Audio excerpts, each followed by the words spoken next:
안녕하십니까, 박성입니다. 이제 겨울 같습니다. 날씨가 좀 쌀쌀합니다. 오늘부터는 이제 한국사를 끝내고 세계사 흐름을 공부해 보겠습니다. 세계사를 우리가 서양사와 동양사로 구분해서 공부해 보겠습니다.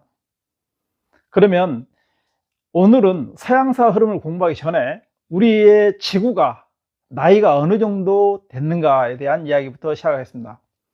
지구는 46억 년 전에 탄생했다, 이렇게 말합니다.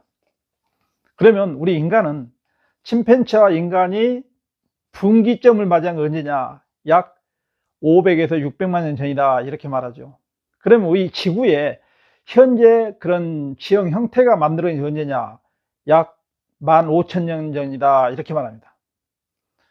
그러면 우리가 오스트랄피테쿠스부터 시작해서 호모 사피엔스까지 오는 데 있어서 현생 인류인 호모 사피엔스가 나온 것은 언제부터냐?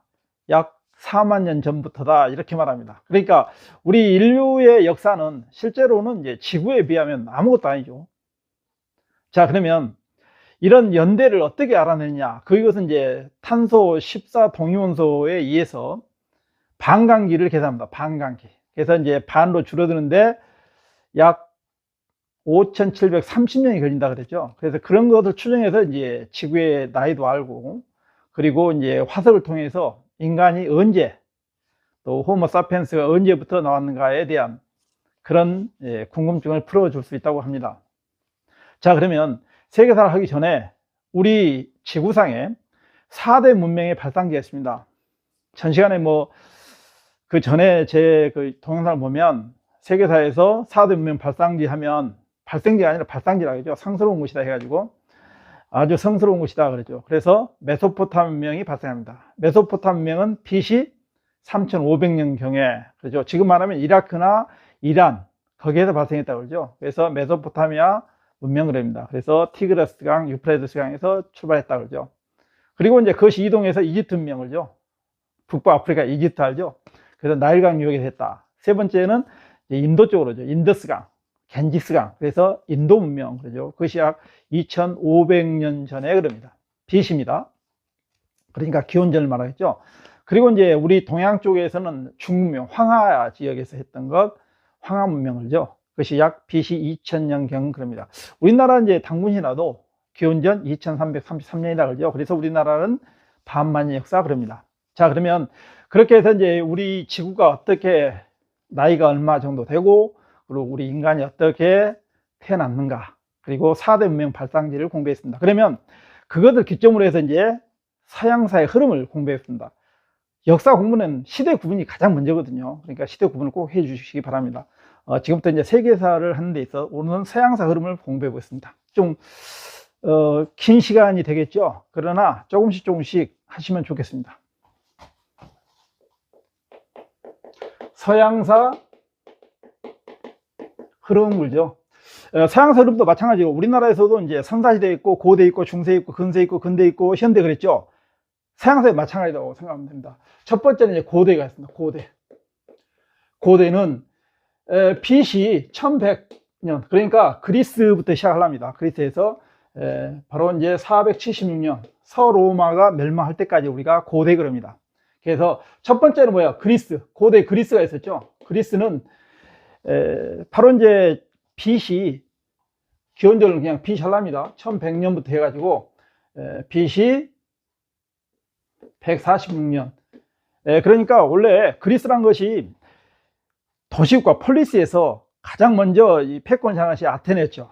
그 다음에 이제 펠로폰네소 전쟁 이후에 스파르타, 그리고 테베, 그리고 마케도니아. 이게 마케도니아를 이끌었던 필리포스 다음에 온 것이 알렉산더 대왕이죠. 그래서 알렉산더 대왕이 바로 이제 정보 활동을 많이 했죠. 그리고 알렉산더 대왕 죽은 뒤로부터를 우리가 헬레니즘 시대가 언제까지?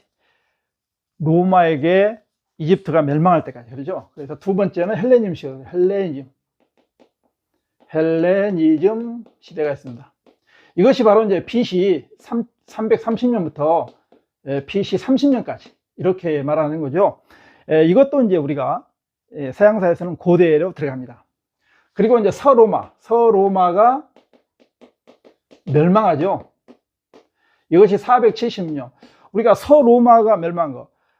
원래 우리가 그 서유럽, 동유럽, 북유럽 이렇게 할 때 있잖아요. 그 유럽이 형성된 것이 두 민족이 이동해서 그래요. 그러니까 4세기 말 정도에 게르만 민족이 이동하죠. 그리고 9세기 때 노르만족이 이동하고 마자르족이 이동하죠. 그러면서 서유럽과 동유럽에, 그러니까 예를 들어 영국이나 독일, 프랑스, 이탈리아 이런 것들이 전부 다 그 두 민족 이동 이후에 다 형성된 거다, 그렇게 생각하시면 돼요. 자, 이때까지 우리가 고대 그럽니다. 두 번째는 이제 중세겠죠. 자, 중세. 중세는 이제 서로마가 멸망한 뒤에 서유럽에서는 프랑크 왕국이 그 대를 이어간다고 생각하시면 돼요. 이게 프랑크 왕국이 실제로 이제 게르만 민족이 세운 왕조잖아요. 그냥 클로비스가 메로비 왕조 세우고, 그리고 피피네에서 카롤린가 왕조, 그다음에 카롤스 대제가 프랑크 왕국 이끌다가 사후에 다 분열하죠.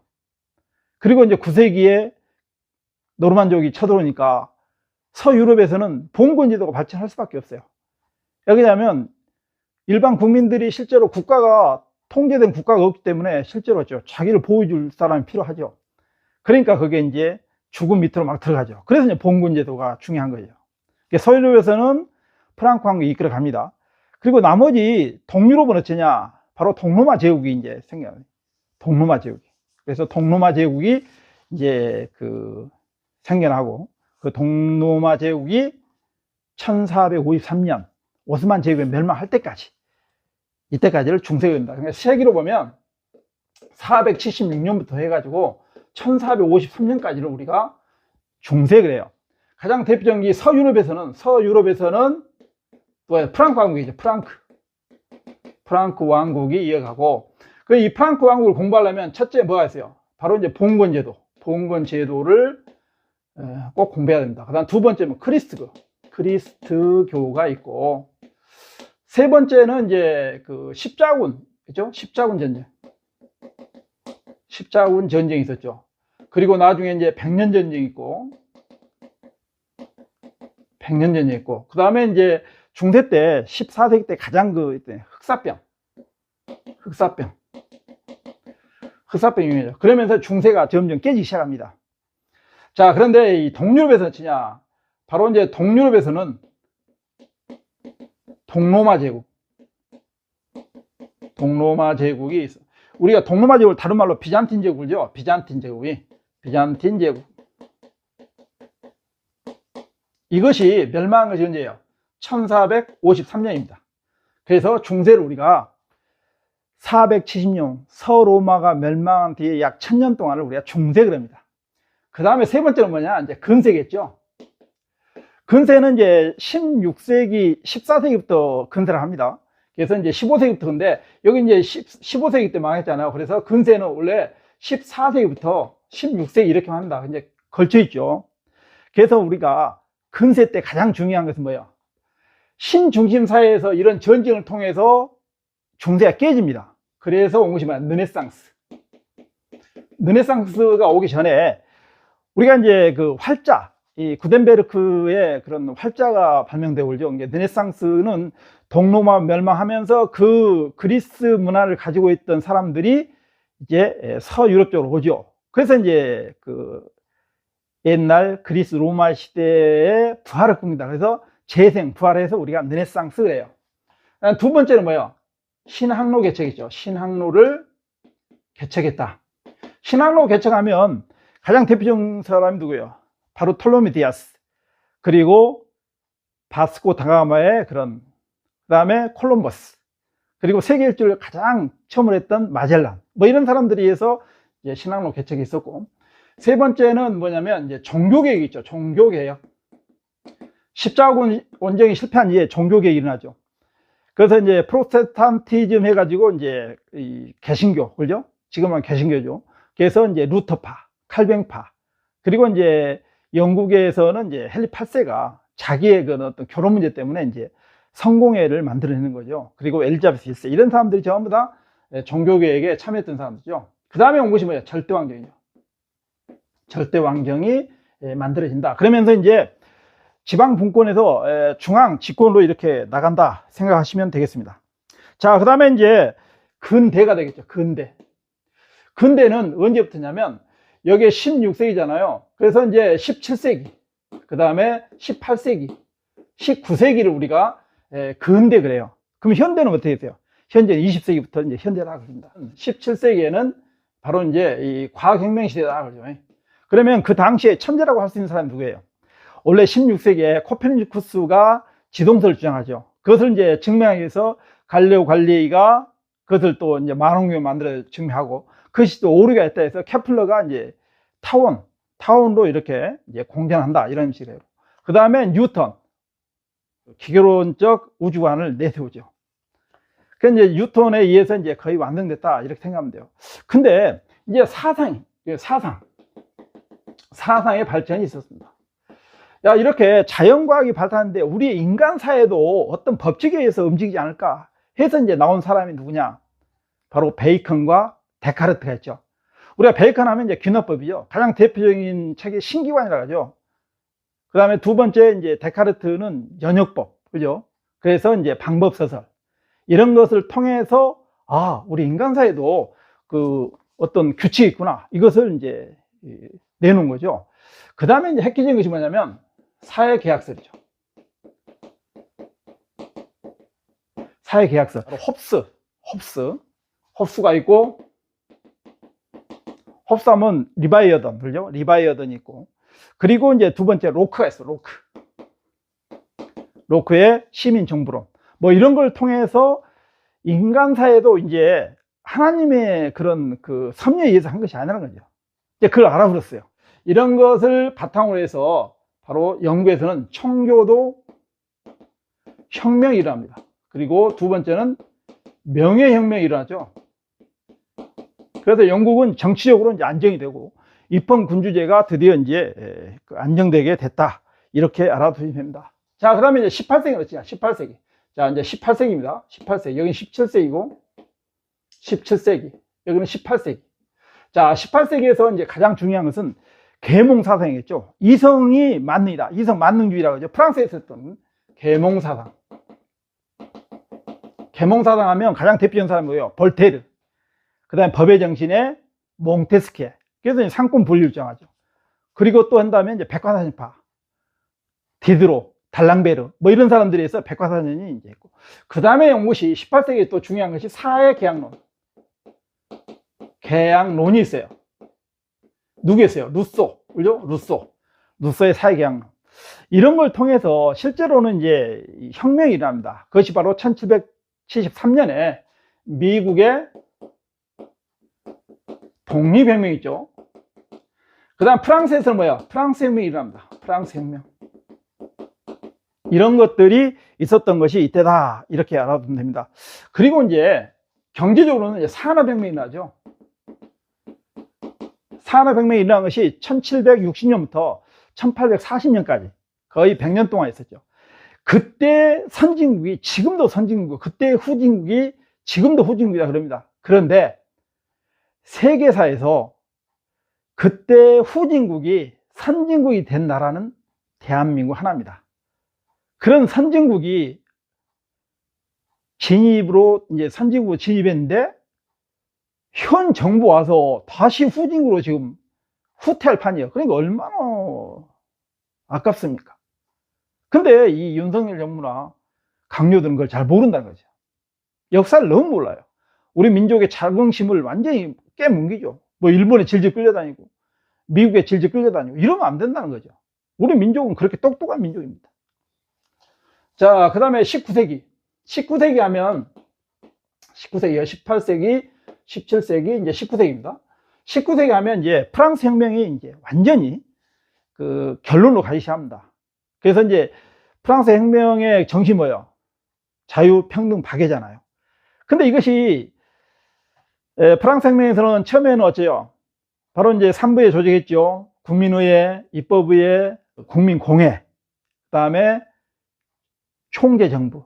그래도 안 돼요. 통령정부. 그래도 안 되니까 이제 나폴레옹이 나오고. 그래서 나폴레옹이 됩니다. 나폴레옹 시대가 와요. 시대가 옵니다. 그래서 나폴레옹 시대에 유럽 원정이 이루어져. 유럽 원정이 이루어집니다. 이것이 이제 언제부터 언제까지냐면 1799년부터 바로 이제 이 1815년까지 그러죠. 이렇게 됩니다. 그래서 이제 나폴레옹이 유럽을 전쟁 도가니로 넣죠. 그래갖고 점령 안 되는 데 거의 없어요. 근데 러시아가 이제 반기를 듭니다. 또 영국이 저항을 하죠. 그래서 그 이후에 나폴레옹이 이제 그 유배가 되고 패배한 뒤에 유럽에는 자유주의가 막 퍼집니다. 그래서 자유주의에서 가장 그 대표적으로 많은 영향을 받은 것이 영국이요. 그래서 자유주의에서 영국이 이제 많은 영향을 받는데, 그거 뭐였어요? 처음에는 뭐예요? 심사법을 폐지합니다. 그 다음에 가톨릭 해방법을 하죠. 그리고 이제 그 곡물법이라든가, 그 다음에 이 네덜란드에 가했던 크로멜이 가했던 항해법을 다 폐지합니다. 그 다음에 1차 선거법을 개정하죠. 그래서 부패 선거구를 없애고 차티스트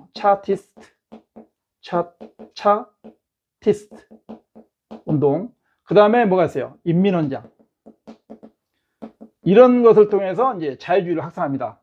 그 다음에 이제 두 번째는 프랑스죠. 프랑스는 이제 무엇을 했어요? 프랑스는 이제 7월 혁명을 하죠. 그래가지고 입헌 군주정, 그죠? 입헌 왕정이죠. 7월 왕정이라고 하죠. 그래서 1830년에 있었고, 그 다음 두 번째 2월 혁명. 그래서 이것은 1848년. 그래서 제2공화정을 만들었다. 그죠? 이것이 바로 이제 그 19세기의 자유주의입니다. 그 다음에 이제 두 번째는 뭐야? 두 번째는 민족주의. 민족주의가 발전한다. 그죠? 자, 우리가 민족주의 하면 가장 대표적인 게 뭐예요? 그 민족이 분열했을 때 통일하는 것이 이제 민족주의가 가장 잘 먹히는 거예요. 그래서 이제 통일을 가져왔던 것은 뭐냐면 이탈리아. 그 다음에 뭐였어요? 독일이 있겠죠. 그래서 이탈리아와 독일이 1871년에 통일하죠. 그다음 두 번째, 아주 이 독립을 못한 나라들이 독립할 때 민족주의를 내세우면 바로 됩니다. 그래서 뭐예요? 바로 독립을 요구했던 것이 그리스가 독립하죠. 그 다음에 이제 라틴 아메리카가 합니다. 근데 이 라틴 아메리카는 이제 미국의 도움을 받죠. 그래서 미국의 멀로 대통령, 멀로주의가, 그러니까 이제 그 고립주의라고 하죠. 그래서 이것을 1823년에 해가지고 아메리카에 있는 그 스페인 식민지라든가 이런데 많은 독립을 가져온다. 세 번째는 뭐냐? 발전을 위해서. 이제 두 나라가 있죠. 러시아는 바로 이제 농노제를 폐지합니다. 농노제 폐지 1861년에 그러죠. 그 다음 미국에서는 1861년부터 남북전쟁이 벌어지죠. 그래서 링컨에 의해서 노예제를 폐지합니다. 그러니까 이것이 1863년이겠죠. 그래서 이런 민족주의와 자유주의가 발전한 것이 근세 19세기의 그런 형태다, 이렇게 하던데요. 자, 그러면 이제 20세기는 어쩌냐? 자, 20세기입니다. 자, 그러면 이제 다섯 번째는 현대사회죠. 현대사회는 몇 세기부터? 20세기. 자, 20세기부터 현재까지 이렇게 하면 됩니다. 자, 그러면 20세기의 가장 대표적인 사건이 뭐냐면 제국주의가 발생합니다. 제국주의라는 것은 뭐예요? 자국의 이익을 위해서 약소한 민족이나 약소한 국가를 정치, 경제, 사회, 문화적으로 침략하는 모든 행위나 이념을 다 제국주의 그럽니다. 그러니까 지금도 현재도 제국주의가 판치고 있죠. 자기 나라 경제 이익을 위해서, 또는 문화를 위해서, 또는 군사적으로 이런 걸 침략하는 것이 많잖아. 지금도 뭐 전쟁이 있었고, 또 우리나라도 마찬가지로 경제적으로 뭐 그 수출 많이 한 것 그 자체가 어떻게 보면 이제 제국주의의 그 발로다, 이렇게 한 사람도 있어요. 자, 그러면 제국주의는 바로 뭘 가져왔냐면 1차 세계 대전을 가져옵니다. 우리가 1차 세계대전 하면 언제부터 언제까지요? 1914년부터 1918년. 우리가 1차 세계대전을 잘 모르는 이유는 뭐예요? 일제 식민자에 있어서 그래요. 그런데 1차 세계대전에서 승리를 했던 나라들은 지금 말하면 유럽의 선진국들입니다. 영국이나 프랑스나 그 다음에 이제 이탈리아인데, 이탈리아는 실제로는 그 이익을 많이 못 봤죠. 그리고 나머지 나라들은 거의 패전국이다 생각해도 돼요. 왜? 경제적으로 뭐 별 이익을 못 보거든요. 자, 그런데 이제 1차 세계대전이 끝난 다음에 세계 경제는 엄청나게 화랑이 됩니다. 그러다가 대공황이 와요. 대공황. 경제적인 대공황이 옵니다. 언제부터 하면 1929년부터 1939년까지 경제적인 그 대공황이 옵니다. 그러니까 주식 폭락하죠. 미국에서 월가에서 주식이 폭락합니다. 그러니까 많은 회사가 도산하고 또 은행이 도산하고, 그러니까 이제 미국도 안 되겠다. 유럽의 1차 세계대전 때 빌렸던 돈을 다 회수합니다. 그래 영국도 피곤하고 전부 다 실업자가 늘어나요. 그래서 드디어 영국이나 프랑스나 미국은 식민지가 많았었잖아요. 그러니까 식민지하고 자국의 그런 무역을 형태를 합니다. 영국에서는 파운드 블럭, 프랑스에서는 플랑 블럭, 미국은 뉴딜 정책, 그죠? 그래서 경제를 어느 정도 살립니다. 그런데 1차 세계대전 패전국이었던 독일이라든가 이제 오스만 제국, 터키 이런 데 있죠. 그 다음에 이제 이탈리아는 전성국이지만 실제로는 경제적으로 별 이익을 못 봐요. 그래서 거기도 1922년부터죠. 바로 이제 전체주의, 파시즘이 나오기 시작하죠. 그 다음에 일본도 마찬가지예요. 경제가 안 좋죠. 그러니까 이놈들도 이 독일과 이탈리아, 일본은 경제공황을 타개하기 위해서 바로 침략전쟁을 계획합니다. 이것이 바로 이제 전체주의라고 하죠. 그래서 이 1939년부터 1945년까지의 세계를 전쟁의 도가니로 놉니다. 이것이 바로 2차 세계대전이 그래요. 자, 그래서 그것을 모르면 전체주의래요.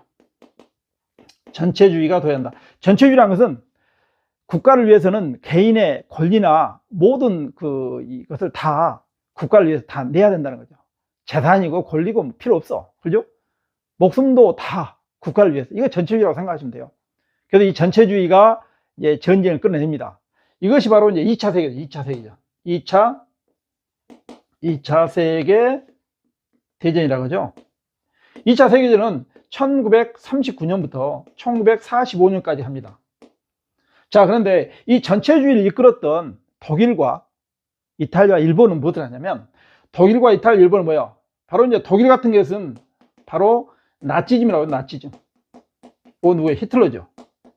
히틀러가 그랬고, 그 다음에 이제 이탈리아는 파시즘, 그죠? 파시즘. 무솔리니, 그죠? 무솔리니.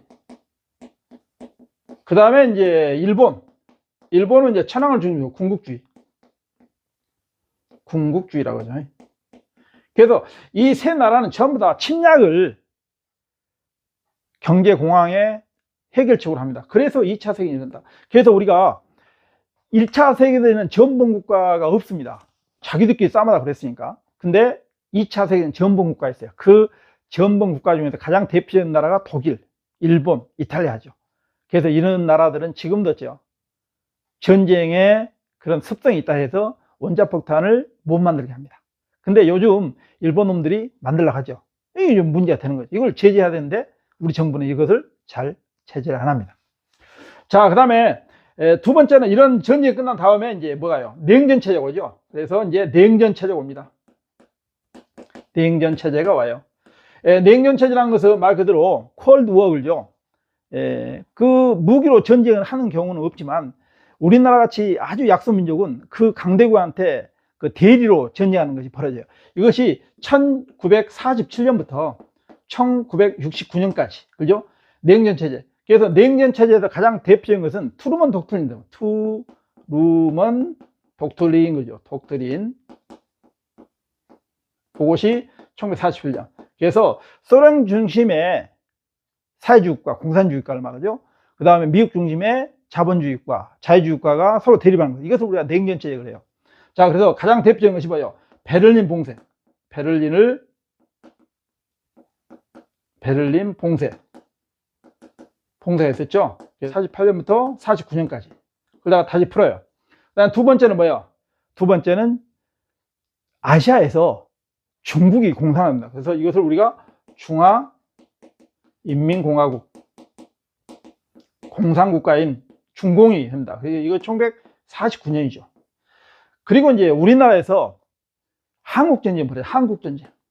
한국전쟁이 벌어집니다. 한국전쟁 1950년에서 53년을 말하죠. 그 다음에 쿠바에서 유기해서 쿠바에서 쿠바 미사일 위기가 있어서 이때 전쟁이 날 뻔했죠. 3차 세계전이 1962년에 이렇게 했어요. 그리고 이제 이 베트남 전쟁이 있어요. 미국이 여기 끼어들어가지고 여기다 한 10년 동안 계속하죠. 1964년부터 1975년까지 했다. 이렇게 하죠. 그래서 이런 것들이 바로 이제 냉전 체제하에 일어나서 그 세계를 아주 꽝꽝 얼게 했죠.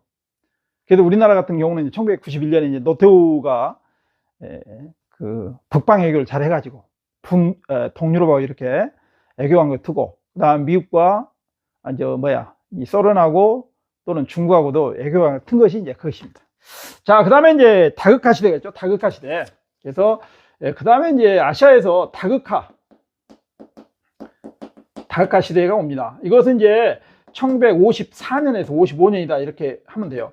근데 여기는 아시아에서 중국과 인도가 제일 인구가 많죠. 그 사람들이 이제 모여서 합니다. 이것이 뭐냐면 콜롬보 회의가 있었는데, 회의에서 실제로 이제 이것은 1954년이죠. 이것에서 이제 무엇을 하냐면 평화 5원칙을 발표합니다.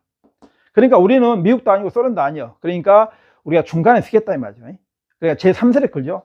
그다음 두 번째는 뭐야? 반뚱회의. 반뚱에서 해야 돼요. 이것이 1955년이죠.